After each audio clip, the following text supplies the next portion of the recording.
Okay, welcome to the virtual tour of government publications. We're located on the ground floor of Suzzallo Library. In fact, we're right under Suzzallo Espresso. So when you come in this room, you're going to notice that it is rather windy and it also smells like coffee, which is a good thing. My name is Cass Hartnett, and I'm U.S. Documents Librarian here. I've been working with government documents for 22 years, and I'm really happy to be working at this collection now and happy to show you a few things about this space.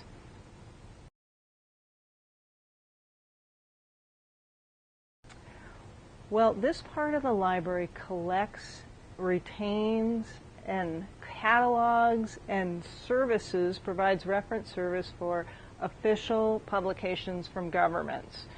We don't just get the federal government, although that's the largest part of our collection. We are also a United Nations depository, a Canadian government documents depository, and we get materials from intergovernmental groups like the United Nations, the European Union, the World Trade Organization, and we go all the way down to the local level. So we also get materials from Seattle City, King County, and Washington State.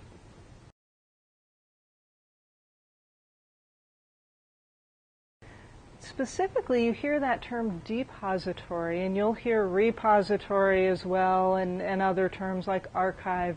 But specifically, a depository library means that you are in an agreement with a government agency to get their materials deposited at your library, generally for free, in the case of the federal government, or low cost. And in return, you're going to provide services and housing and organization to that material, but you're going to keep it. We have to keep everything for 5 years, and a lot of depositories just make an agreement either formally or informally to keep things permanently. We're pretty close to the permanent here. We like to hold on to things.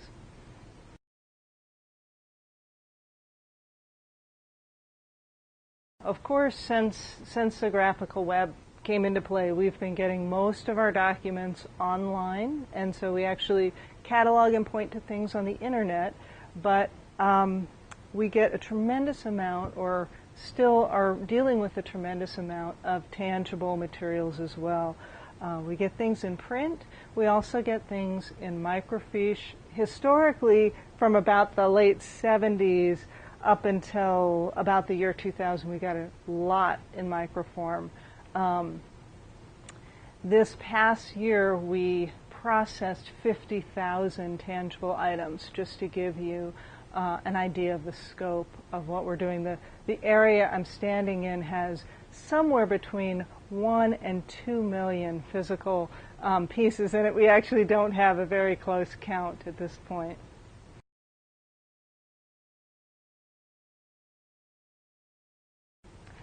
Well, I'm glad you asked me that question, because this part of the library has 5 different numbering systems.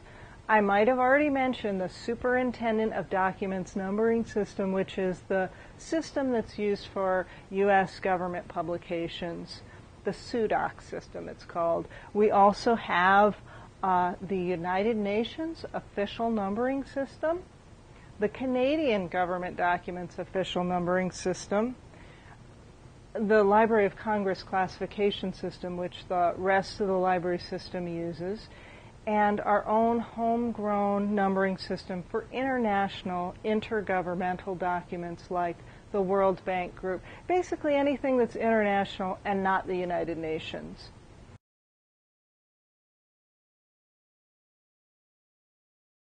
Right now, I'm in the congressional area. I'm in a long tier of stacks that represents the official U.S. publications part of the collection, and the Y4s in the Superintendent of Documents numbering system are congressional publications.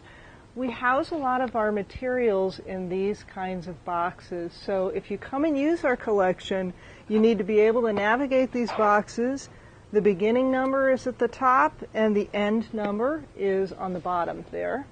And as you can see, if I dump this out, you can see why we use the boxes. A lot of our materials have this kind of very pamphlet-y type format. So I've got in my hand a fistful of congressional hearings, and I can just open it up and do dramatic reading aloud if you would like. The chair recognizes the gentleman from Arizona, Mr. McCain. Mr. McCain. Thank you, Mr. Chairman. And so on. It's all right here for you to use. Another thing I'd like to show you while I'm thinking about federal government documents, you might hear about the federal budget, the budget of the United States on the news. The budget itself is actually a reasonably small document, but it comes with a hefty appendix and some historical tables and the analytic perspectives. One of the questions I'd like to challenge you to ask yourself is it important for us to retain these materials in a tangible format like print?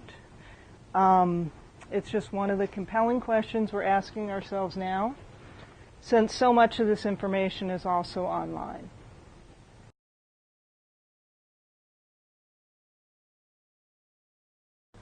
Okay, right now we've got 3 librarians, myself, and I do primarily the U.S. government documents.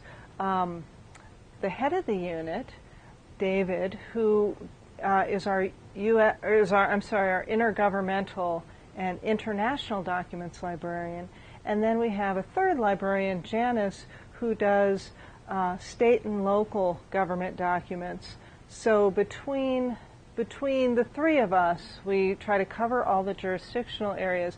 Then we have 4 staff who do all the technical work with documents and also supervising our set of student workers. We have about 6 to 10 at any given time student assistants. And then we usually have an iSchool student who's a graduate reference assistant, and if we're lucky, we have an iSchool student doing directed field work with us. So we welcome you to apply for those positions.